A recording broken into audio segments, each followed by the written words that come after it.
She said, "Seriously? You're jealous of my guy friends?" While texting them all night. I said, "Not anymore." Then I made plans that changed everything. She panicked when she found out what I'd been doing while she was distracted. I, 28 male, need to get this off my chest because what just happened is still processing. Been with Megan, 26, for 3 years, living together for 1. Everything was decent until about 6 months ago when she reconnected with her college friend group, specifically 3 guys, Tyler, Josh, and Bryce. At first, whatever. People have friends. But then the constant texting started. We'd be watching a movie, her phone buzzing nonstop, having dinner, she's giggling at her screen, in bed at 11 p.m., still typing away. 2 months ago, I brought it up. Calmly. Just said the constant phone stuff was getting a bit much. Her response? "Seriously? You're jealous of my guy friends? That's so controlling. They're just friends." The way she said controlling hit different, like I was some possessive weirdo for wanting my girlfriend's attention during our limited time together. I work in logistics, pulling 50-hour weeks. She works remote marketing, makes her own hours. After that conversation, it got worse, like she was proving a point. Wednesday game nights with them, Saturday brunches, random Tuesday afternoon hangouts. Always invited me if I wanted, but in that tone that meant, please don't actually come. The breaking point? 3 weeks ago. My company announced they were opening a new distribution center 2 states away. Management positions available. My boss pulled me aside, said I was their top pick for operations manager. Huge opportunity, 40% pay bump, full relocation package. Came home excited to discuss it with Megan. Found her on the couch, FaceTiming Tyler about some inside joke from college. Waited 20 minutes. She never even looked up. That's when I said it. "Not anymore." She finally glanced over. "What?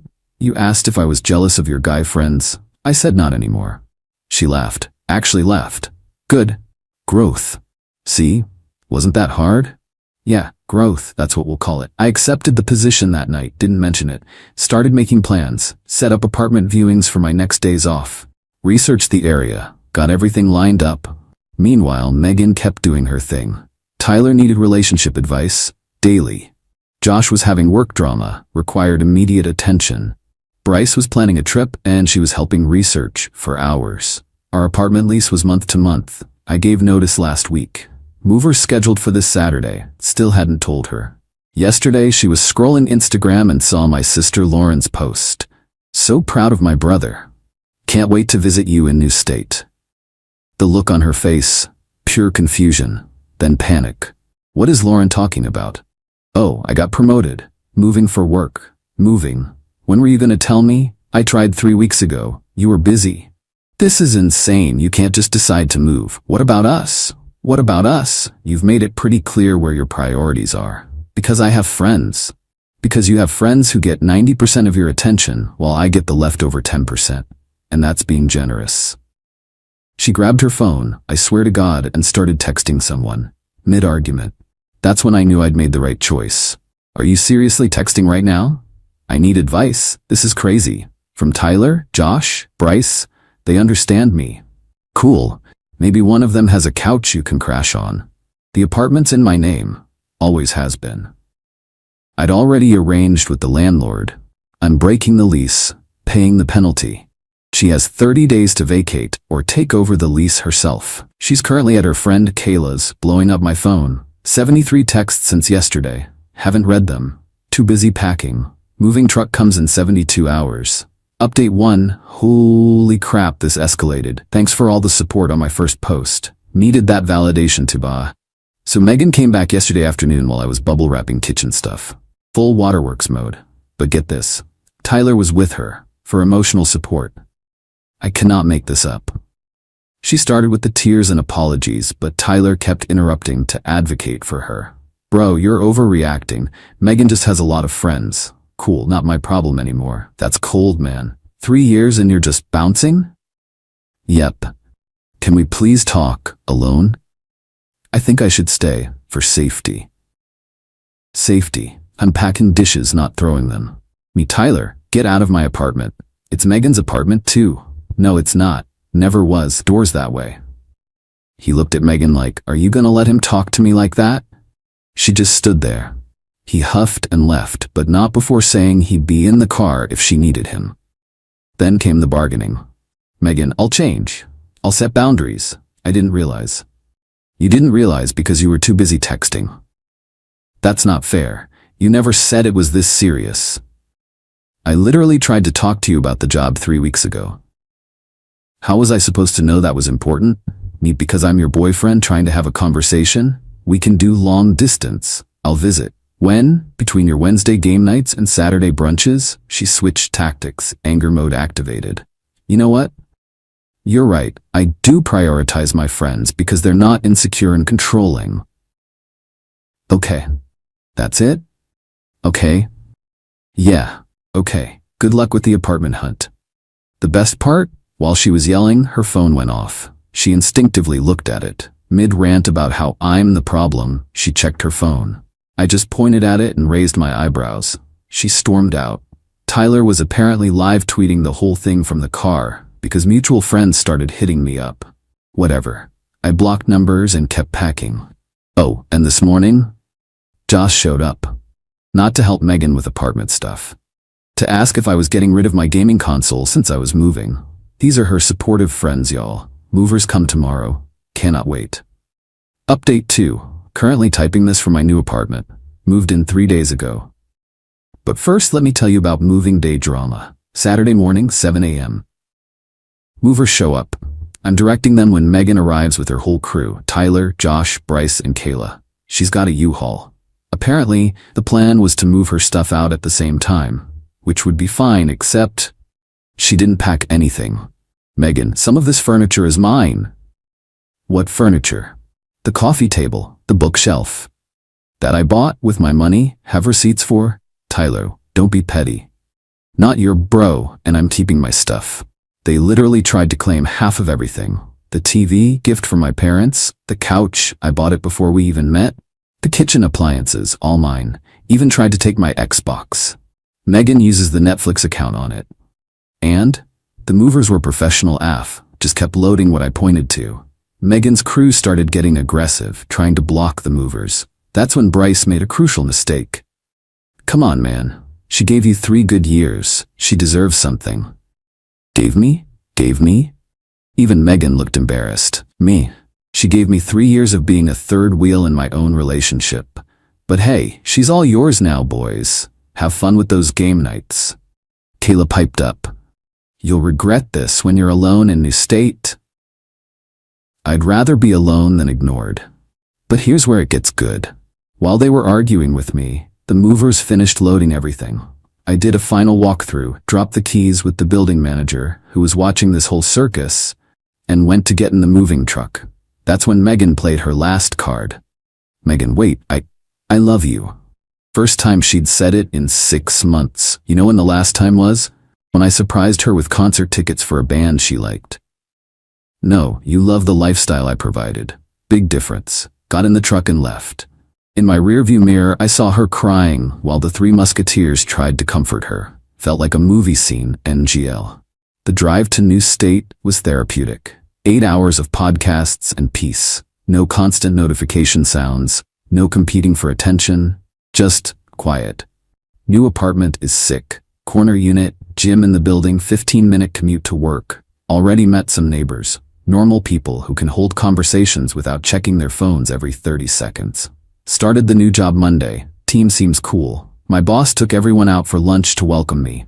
This woman from accounting, Nicole, asked about the area since she just moved here too. We grabbed coffee yesterday to exchange moving tips. She didn't check her phone once in 45 minutes. Wild concept. Meanwhile, Megan's been having a meltdown on social media. Mutual friends sending me screenshots. Some people can't handle strong, independent women with healthy friendships. When he's so insecure, he moves states to avoid communication. Thriving with my real support system.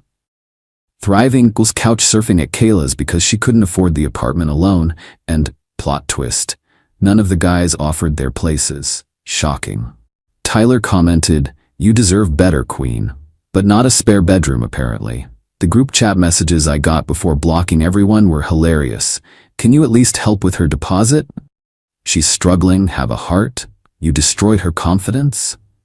Destroyed her confidence? She had enough confidence to text through our entire relationship. She'll be fine.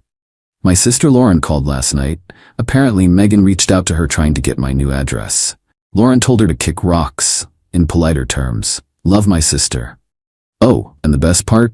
Yesterday I got a LinkedIn notification. Megan viewed my profile, then viewed it again an hour later. Then Tyler viewed it. Then Josh. They're stalking my professional profile too. What? See where I work? Good luck with that info, I guess. Life update. I'm good, actually good. Not pretending everything's fine while my girlfriend texts other dudes. Good, but genuinely, honestly good. New job is challenging but rewarding. Apartment is coming together. Nicole and I are grabbing drinks with some other new transplants this weekend. Funny how when you stop begging for someone's attention, you realize how much energy you were wasting. Final update. Wasn't planning to update again, but something happened that deserves sharing. Perfect ending to this saga. Life's been great. Job is going well. Already managing a team of 12. Dating Nicole now? Yeah, the accounting woman. It's refreshing being with someone who's present, like actually present. We'll be at dinner and her phone stays in her purse. Revolutionary. But anyway, the update. Got a call from Lauren last week. Megan showed up at her house at 9 p.m. on a Thursday. Dude, your ex is on my porch and she looks rough. Apparently, Megan took a bus to my hometown because she couldn't afford the gas. Showed up at Lauren's house hoping to... I don't even know. Lauren's husband Keith answered the door. According to Lauren, the conversation went, Megan, I need to talk to Lauren about my name. It's 9 p.m. It's important, I made a mistake. Cool, still 9 p.m. Lauren came to the door, told Megan I was happy and to move on. But here's what Megan said that made Lauren call me. He's with someone new already? How? We were together 3 years. Yeah, and you spent 2 of those years treating him like furniture. I had friends. That's normal. Having friends is normal. Ignoring your partner for them isn't. Then came the breakdown. Full sob fest on Lauren's porch about how she can't afford an apartment alone. Kayla kicked her out after a month. Tyler started dating someone and doesn't have time for game nights. Josh and Bryce only hit her up when they need something. Her job cut her hours because she kept missing meetings to help friends with emergencies. The lack of self-awareness is stunning. Lauren, shut it down. You made choices. These are consequences. Please leave before I call the cops. Megan left, but not before asking if Lauren could just give her my number to apologize properly. Lauren, girl, no. Bye. But that's not the wildest part. Yesterday I got an email. To my work email. How did she even get it? The subject line, please read important information. I almost deleted it, but curiosity won. It was a 5-page essay about how she's been in therapy for 2 weeks, how she realizes she has attention distribution issues, how her friends were taking advantage of her giving nature, how I was the only one who truly cared, how she's ready to move to new state and start fresh. The audacity. She really thought she could email me at work talking about moving here? The last paragraph. I know I hurt you, but we had something special. Tyler, Josh, and Bryce were just distractions from my fear of intimacy. I see that now. I'm ready to be the girlfriend you deserved. Please don't throw away 3 years because of my mistakes. I forwarded it to Nicole. We laughed about it over wine, and then sent a 2-line reply. Please don't contact me again. I wish you the best. Then I had IT block her email domain. She tried one more time through LinkedIn with a connection request. The message, I see you're doing well. I'm proud of you. Maybe we could grab coffee and catch up? Catch up? Ma'am, this isn't a high school reunion. You chose texting over talking for 2 years. We're caught up enough, blocked, and reported. The funniest part? One of my old coworkers still follows her on Instagram. Sent me her latest post. Learning to love myself and not rely on others for happiness. Growth isn't easy, but it's necessary. With a selfie at what looks like Kayla's apartment again. So much for that independence. Tyler commented, so proud of your journey. But still no spare bedroom offered, LMAO. Look, I'm not celebrating her struggling, but I'm also not responsible for someone who couldn't look up from her phone long enough to notice her partner was drowning. She wanted to be left alone with her friends. I obliged, permanently. Nicole met my parents last weekend. My mom said, "It's nice to see you with someone who looks at you when you're talking." Even my mom noticed. Life lesson. When someone shows you their priorities, believe them. And when they panic because you're no longer an option, that's not love. That's convenience, looking for a parking spot. I'm done updating about this. Megan's in my past where she wanted to be when she was too busy texting to notice the present.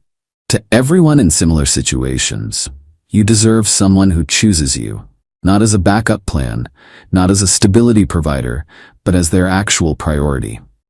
Now, if you'll excuse me, Nicole and I have dinner reservations and neither of us will be checking our phones.